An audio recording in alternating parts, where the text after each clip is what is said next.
Ish antari kryesisë së Partisë Demokratike i larguar nga kjo parti 2 vite më parë, njëherësh dhe ish nënkryetari i Frymës së Re Demokratike Aleksandër Biberaj, do të kandidojë për postin e kryetarit të Partisë Demokratike. Vetëm disa orë pas deklarimit të kryetarit në detyrë të Partisë Demokratike Sali Berisha se lideri i ri që do të pasojë atë në krye të kësaj partie do të zgjidhet sipas parimit një antar një vot, del dhe kandidatura e parë që pritet të garojë përballë kreut të Bashkisë së Tiranës, Lulzim Basha. Është një zhvillim pozitiv që kryetari i Partisë Demokratike do të zgjidhet sipas parimit një antar një vot.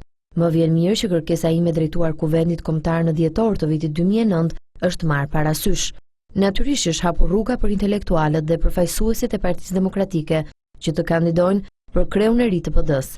Ka qenë deklarata e ish antarit të kryesisë dhe ish deputeti i Partisë Demokratike, Aleksandër Biberaj. Ai ka deklaruar se ka marrë gjatë kësaj kohe shumë telefonata, mesazhe dhe kërkesa nga shumë antarë, simpatizantë dhe nismëtar të krijimit të PD-s për të kandiduar për kreun e saj.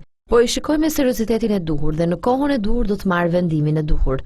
Natyrisht në këto momente të vështira për PD dhe demokratët, unë dëshiroj të jap kontributin tim dhe të marr përgjegjësitë e mia, thot Biberaj. Kandidatura e Biberajt për vetë profilin e lartë si ish themelues i Partisë Demokratike, por edhe kontributi që ka dhënë ndër vite në këtë parti dhe Parlamentit shqiptar e bën më të fortë garën për të zgjedhur pasuesin e Berishës në krye të kësaj partie, duke krijuar idenë e rikthimit të themeluesve të saj.